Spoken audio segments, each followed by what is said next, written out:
Hey, what's up, Internet? I'm Darren Dyke. And I'm Edward Aguilar. And welcome to Gizmo Slip, the show where we unbox, review, and drop test the latest in technology. The stuff that survives, we give away. The stuff that doesn't, we destroy spectacularly. And today we'll be reviewing the 3DS XL. Oh, yeah.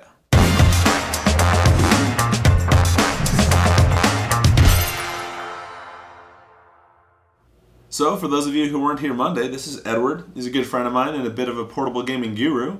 We thought we'd bring him on this week to help us unbox, review, and drop test the 3DS XL. So I'm going to go ahead and let him get to the review. So I had a couple days to play with the 3DS XL.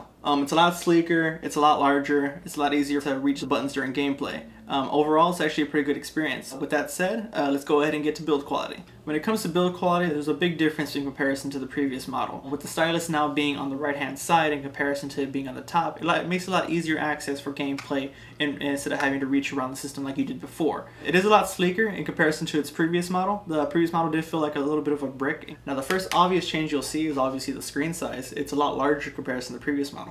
The other change we also have is going to be this top strip right here. Actually, before it was a strip just with buttons. Now it's actually going to be actual hard press keys you can touch. Our power button's a little bit different now. Before it was a little rubber bubble. Now it's actually going to be a flat surface button you actually have to press. Our layout here, we still got our A, B, our X and Y buttons. Then we also have our D-pad here, and then we also have our flat panel joystick. And we also have our 3D switch here. Now it actually clicks into 3D mode instead of it actually just sliding directly like the previous model. Before, like occasionally you would accidentally hit it and it would just slide into 3D. Now you actually have to click it out of place so it doesn't just slide over. We also have our front-facing camera here. And then we also have our 3D camera on the back here. The plastic does seem a lot more durable in comparison to the previous model. So for build quality, I give it a rating of a 4 out of 5. Now when it comes to screen quality, I give it a 3 out of 5. Main reason being because it is the same resolution as the previous 3DS, but now it is on a larger screen, so it is somewhat pixelated in comparison.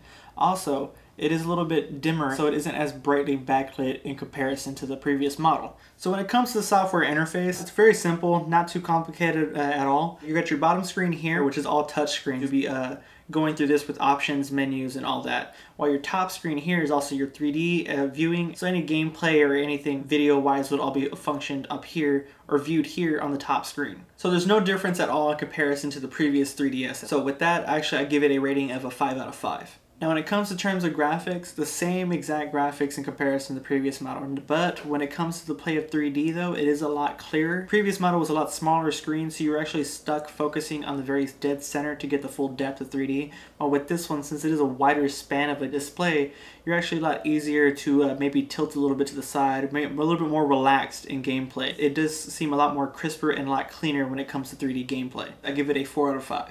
Now when it comes to ergonomics, it's a lot sleeker, it's a lot easier to hold in the hand, which the previous model was a lot harder to reach to the D-pad and joystick and also your buttons here. With this one here, it's a lot wider span, so it's easier to reach, especially with people with larger hands or any adult game players. Any games that require the stylus, before you had to reach to the back, which is kind of a hard spot. The stylus was so close to the cartridge slot, it was that slight fear of accidentally pulling it out or reaching for the wrong thing. While with this one, they switched it back to how their older models were, for just the regular DS or the DSi, where they had it on the side here, so it's easier access for that. So I give it a 4 out of 5. Now when it comes to battery life for the 3DS XL, they did fix the issues with it was with the previous model. With the previous model, you got at least 2.5 to maybe 3 hours of full-time 3D play on a continuous battery. Well, with this, they fixed it to at least about a 4.5 or if not a 6-hour battery life when it comes to full 3D. Now if you're using anything which is regular 2D, it's going to be up to at least a 10-hour battery life on that, how it was with the previous DS and DSi's systems.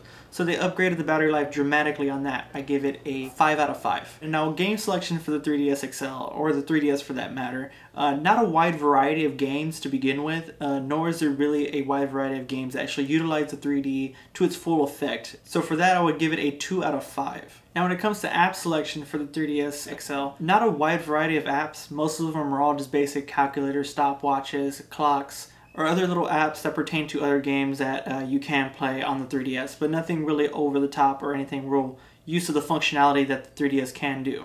So for that, I would give it actually a 2.5 out of 5.